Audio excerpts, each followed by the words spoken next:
Grandpa Bill lived in the same neighborhood for more than 30 years.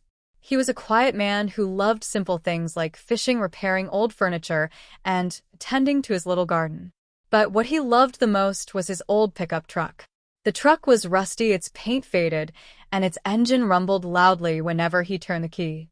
To Grandpa Bill, it was not just a vehicle, it was a memory machine. It was the truck he had used to take his late wife on long country drives, the one that carried his kids to school, and the one that brought home groceries every Saturday. But to HOA Karen, the neighborhood busybody, it was an eyesore. Karen had been on the HOA board for only a year, but in that short time, she had made life miserable for almost everyone. She complained about lawns being too long, kids leaving bikes in driveways, and even the shade of curtains people chose.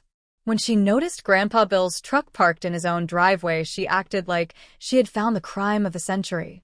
One morning, Grandpa Bill stepped outside to water his plants and saw Karen standing by his truck, clipboard in hand. She was snapping photos of the dented bumper and the chipped paint like she was gathering evidence for a court case. Grandpa Bill asked her politely what she was doing. Karen smirked and said this truck violates HOA standards for appearance, it lowers property values, and it will be removed immediately. Grandpa Bill chuckled softly and replied, this truck has been here longer than you have, young lady. Karen did not care. That same afternoon, she called the police and reported the truck as abandoned. Within an hour, a police car rolled up to Grandpa Bill's driveway, lights flashing. Karen strutted out of her house, waving her papers and pointing at the truck, telling the officers to have it towed right away. Grandpa Bill stood calmly by the truck, his hands resting on the hood like he was protecting an old friend. The officer asked politely, "Sir, is this your vehicle?" Grandpa Bill nodded. "Of course it is, son. I've owned this truck for 50 years. Karen jumped in, shaking her head. "She is lying. This truck is junk, and it is against HOA rules. He has no right to keep it here. Tow it now." But the officer turned to her and said, "Ma'am, do you own this truck?" Karen stammered, "No, but I am on the HOA board, and I have the authority to order it removed." The officer shook his head slowly. "Actually, ma'am, you do not. Only the registered owner or the city has the authority to tow a vehicle from private property. This truck is parked legally in his own driveway." Grandpa Bill smiled at Karen while she turned red in the face. The officer then asked to see Grandpa Bill's registration. Grandpa Bill walked inside and returned with a folder. Not only did he have the title, but the truck was fully insured and even had a fresh inspection sticker. The officer laughed and said, "This truck is perfectly fine, ma'am, and it is not going anywhere." Karen tried one last time. She insisted the HOA rules allowed her to decide what stayed and what went. But the officer cut her off. Rules of a private association do not override state law or private property rights.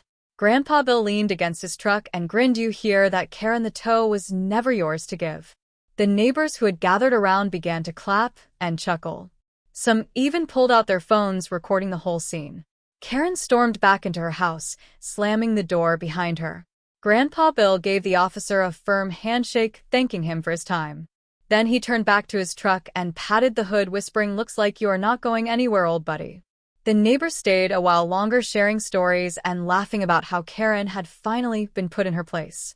But Grandpa Bill knew this was not the end.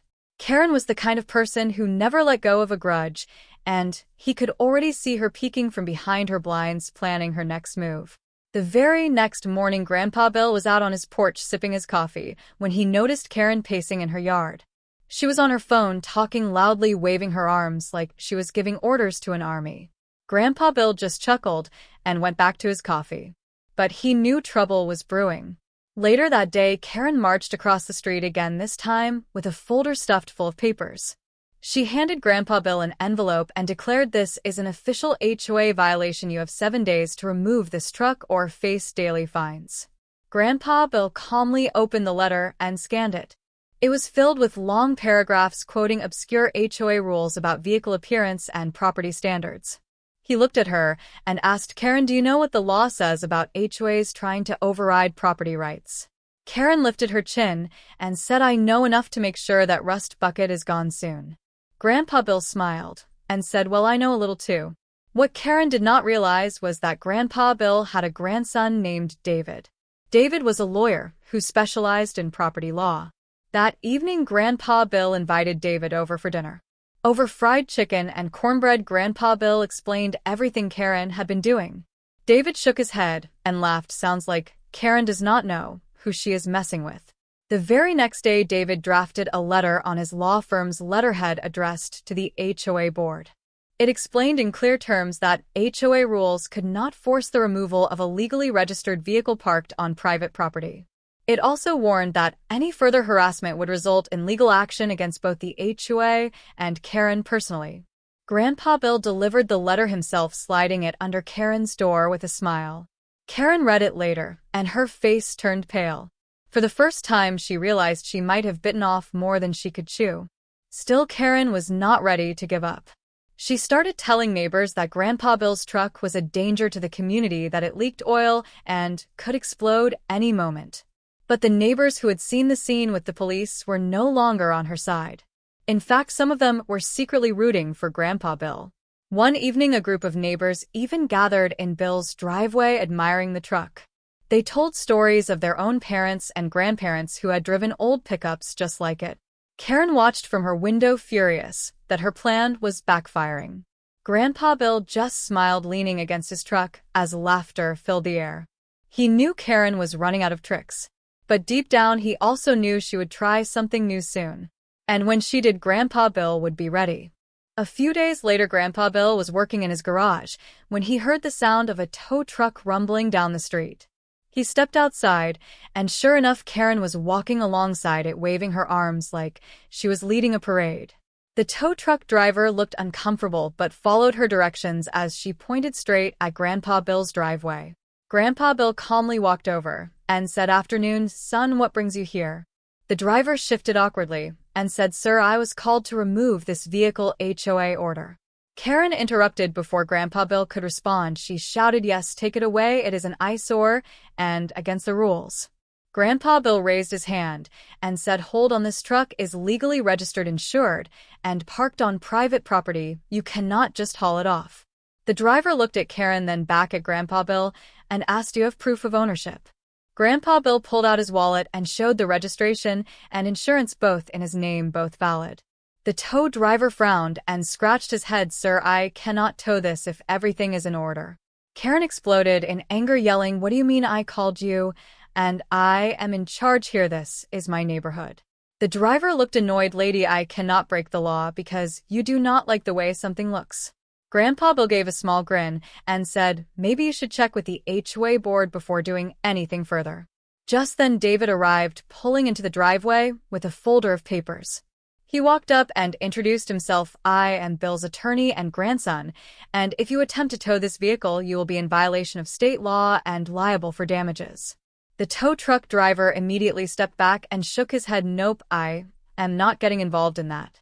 He climbed back into his truck and drove away, leaving Karen fuming on the sidewalk. The neighbors who had gathered to watch the spectacle burst into laughter. Karen turned red in the face as people whispered about how foolish she looked. Grandpa Bill tipped his hat and said, "Karen, maybe next time you should read the law before trying to play sheriff." Karen stomped off, muttering under her breath. But Grandpa Bill knew this would not be the end of it. He could see in her eyes that she was already plotting her next move. That night, the whole street buzzed with talk about what Karen had tried to pull. Neighbors shook their heads in disbelief, wondering how far she was willing to go just to get rid of one old truck. Grandpa Bill sat on his porch rocking chair, sipping tea, watching the stars overhead. He was calm, but he knew Karen was not done. The very next morning, Karen marched over again, clutching her clipboard like it was a weapon. She pointed at the truck and snapped, "Bill, this is your last warning. I will have the HOA fine you every single day until that heap is gone." Grandpa Bill stayed quiet for a moment, then asked her gently, "Karen, why do you hate this truck so much?" Karen huffed, "Because it ruins the image of this neighborhood. It makes us look cheap."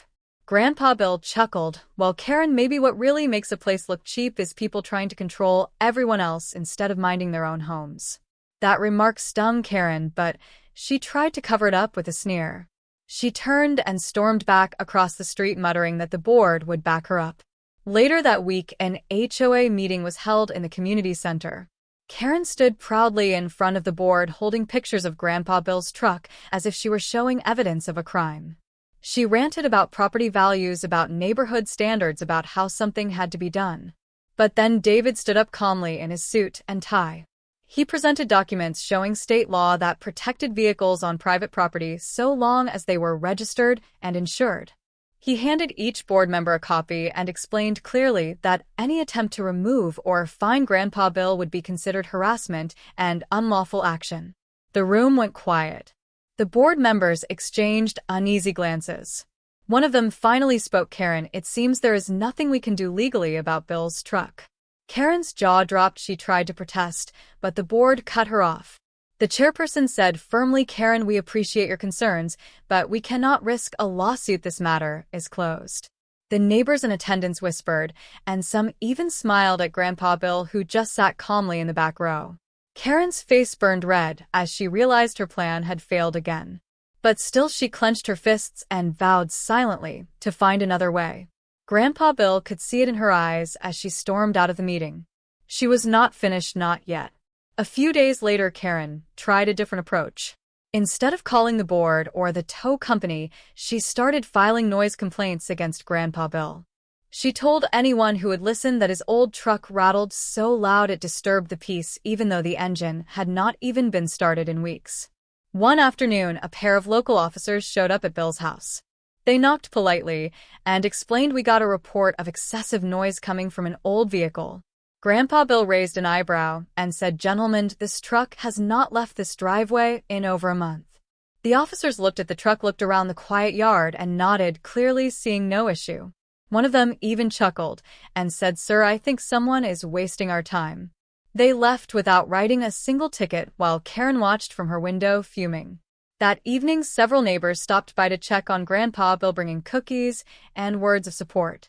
They told him they were tired of Karen's antics too, and that if she kept pushing they would speak up at the next meeting. Grandpa Bill thanked them kindly and said, folks, do not worry about me. I have been dealing with bigger storms than this little drizzle. But deep down he knew Karen was desperate now. She had tried the police, she had tried the tow company, she had even tried the HOA board and failed each time. And people like Karen did not quit. When they were cornered, they doubled down. Sure enough, the next morning Karen was out on her lawn with a camera snapping pictures of the truck from every angle. She shouted across the street, I am gathering evidence. Bill, you will not get away with this. Grandpa Bill leaned on his porch railing and replied calmly, take all the pictures you want, Karen, just make sure you get my good side too. The neighbors laughed from their driveways as Karen stomped back into her house. But Grandpa Bill could feel it building like thunder on the horizon. Karen's biggest move was still coming. One evening, just as the sun was setting, Grandpa Bill noticed a strange car pull up in front of his house. Out stepped a man in a suit carrying a clipboard and briefcase. Karen followed right behind him, smiling smugly, like she had just won the lottery. The man introduced himself as a city code inspector and said he was here to investigate reports of a hazardous vehicle on the property. Grandpa Bill raised an eyebrow and asked who exactly reported that. The inspector glanced at Karen, who folded her arms proudly, and said, I did. This truck is a danger to the community. The inspector walked over to the truck with a flashlight, looking at the tires, the frame, and the engine. Grandpa Bill stood calmly, hands in his pockets, while Karen hovered nearby, practically rubbing her hands together in excitement. After several minutes, the inspector straightened up and said, ma'am, this vehicle is registered, insured, and perfectly safe. There are no violations here. Karen's smile dropped in an instant. She stammered, but it is old, it is rusty, it looks terrible. The inspector shook his head. Looks are not violations, ma'am. He turned to Grandpa Bill and said, sir, you are good to go. Sorry for the inconvenience. Grandpa Bill tipped his hat and said, no problem, son, thank you for being fair. The inspector left while Karen stood frozen in the driveway, her face red with embarrassment. Neighbors who had gathered to watch began whispering and chuckling. One of them even said out loud, Karen, maybe you should worry more about your own yard than Bill's truck. Karen snapped her head around, glaring, but she could not think of a comeback. Grandpa Bill just gave her a slow smile before walking back to his porch. But as he sat down, he knew this latest failure would not stop her. If anything, it would only make Karen more determined. And deep down, Grandpa Bill could already sense she was about to take her boldest and most reckless step yet. 2 nights later, Grandpa Bill was woken by the faint sound of metal clanking outside. He slipped on his boots and stepped quietly onto the porch. There, under the glow of a streetlight, he saw Karen with a wrench in her hand crouched beside his truck. She was trying to remove the license plate, muttering under her breath about getting rid of the evidence. Grandpa Bill cleared his throat and said, "Karen, what exactly do you think you are doing out here?" Karen jumped like a startled cat, dropping the wrench onto the driveway. She spun around, her face pale, and then quickly tried to recover, hissing, "I was just checking something. This truck is a menace, and I am documenting it." Grandpa Bill shook his head. "Karen, you are trespassing and tampering with private property. You know that is a crime." Karen scoffed and said, "No one will believe you, old man. I am just trying to keep the neighborhood safe." At that moment, a light clicked on across the street, and one of the neighbors came out holding his phone, already recording. Soon another porch light flicked on, then another. Within seconds, half the block was watching Karen caught red-handed messing with the truck. Karen's face twisted with panic as whispers spread through the crowd. Grandpa Bill crossed his arms and said, "Looks like the whole neighborhood believes me, Karen." Karen tried to speak, but her voice cracked, and she ended up retreating back to her house, leaving the wrench behind.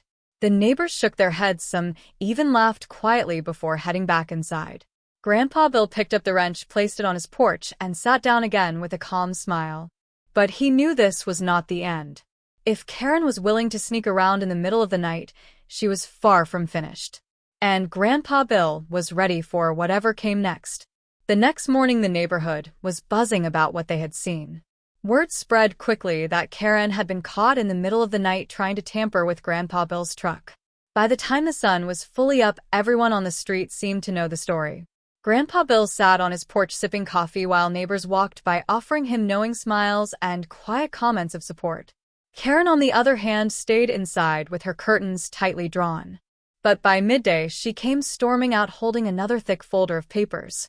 She marched straight across the street to Bill's porch, her face red with anger. She slapped the folder down on his table and said, "This is a formal petition. I am taking this to the HOA and to court if I have to. Your truck is finished, Bill." Grandpa Bill opened the folder calmly and flipped through the pages. It was full of printed photos of his truck, complaint signed by Karen, and a few scribbled signatures that looked suspiciously similar. He looked up at her and said, "Karen, do you realize falsifying documents and forging signatures is a serious offense?"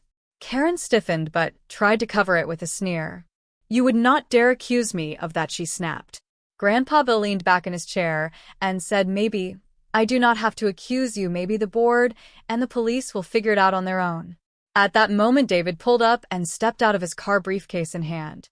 He looked at the folder on the table, then at Karen, and said, "Let me guess, more creative paperwork." Karen's face turned pale. David shook his head and said, "Karen, you are digging yourself deeper every time you try to fight this. You have already harassed my grandfather, called the police, tried to tow his truck, and now you are fabricating complaints." Karen sputtered, trying to find words, but the weight of the truth was pressing down on her. Grandpa Bill stayed quiet, sipping his coffee, while David stood tall and firm. The neighbors who had been listening from across the street watched closely, knowing this battle was only heating up. And Karen looked more desperate than ever. Karen snatched the folder back from the table, clutching it to her chest like it was a shield. Her eyes darted nervously around the street as she realized just how many neighbors were standing outside watching the scene unfold. Some whispered to each other, others simply shook their heads in disappointment. Karen glared at Grandpa Bill and David and hissed, "You think you can embarrass me, but I will win this. I always win." Without another word, she stormed back across the street, slamming her door so hard it rattled the windows. Grandpa Bill let out a long breath and looked at David, who was still standing there with his briefcase. David said quietly, "She is cornered now, Grandpa, and when people like her are cornered, they either back down or do something even worse." Grandpa Bill nodded slowly. "I reckon you are right, son, but I have lived long enough to know she is the kind who pushes harder." The rest of the week passed in uneasy quiet. Karen kept to herself, but her curtains moved often, and her car was gone at odd hours, like she was meeting with someone or planning something big. Neighbors came by often to check in on Bill, offering food or just company, as if the whole street had united against Karen. One evening, as the sun dipped low, Grandpa Bill heard the sound of engines rumbling. Two unfamiliar trucks pulled into the neighborhood hauling construction equipment. Karen came marching out of her house, smiling wide and pointing toward Bill's property as if she were giving the workers orders. Grandpa Bill stood up slowly from his porch chair, his heart steady, but his mind alert. It was clear Karen was about to make her boldest move yet. The two trucks rumbled to a stop in front of Grandpa Bill's yard. Karen strutted up to the workers, waving her clipboard and shouting, "This is the property I told you about. Clear that truck out and level this section right here." The workers looked confused, glancing between Karen and Grandpa Bill. Grandpa Bill stepped down from his porch and said, "Boys, before you touch a thing, you had better ask to see the deed to this property." The foreman frowned and asked Karen, "Ma'am, do you have the legal paperwork for us?" Karen puffed up her chest and declared, "I am the HOA president. That is all the paperwork you need." Just then David pulled up, his car door swinging open as he walked briskly over, briefcase in hand. He opened it and pulled out the official deed papers held high for everyone to see. "This property belongs solely to William Harper, my grandfather," he said firmly. "Any attempt to touch his land or his truck without his permission will be trespassing and destruction of private property." The foreman's eyes widened. He looked at Karen and said, "Ma'am, you told us this was HOA-owned land." Karen stammered, "Well, it should be. It affects our property values." "That is not how the law works," the foreman replied, shaking his head. He turned to his men, "Pack it up, boys. We are not getting sued today." The workers climbed back into their trucks and drove off, leaving Karen standing there humiliated in the street. Neighbors stepped out onto their porches, some even clapping and cheering. One older woman called out, "Karen, you have gone too far. This neighborhood is tired of your nonsense." Karen's face turned bright red as she realized the crowd was against her. David looked her dead in the eye and said, "Karen, from this day forward, any attempt to harass my grandfather will be met in court, and I promise you will not win." Karen sputtered, trying to find words, but none came. She finally spun around and stormed back into her house, slamming the door behind her. Grandpa Bill shook his head with a calm smile and went back to his porch chair. The neighbors came over one by one, patting him on the back, congratulating him and praising his patience. The old truck gleamed in the fading sunlight like a quiet symbol of victory. Grandpa Bill tipped his hat and said to David, "I reckon that is the end of this storm, son." David smiled, "Yes, Grandpa, but knowing Karen, there will always be another cloud somewhere on her horizon." The street filled with laughter and chatter as night fell, and for the first time in weeks, peace returned to the neighborhood. And Grandpa Bill's old truck sat proudly in the driveway, untouched and unbothered, just as it always had.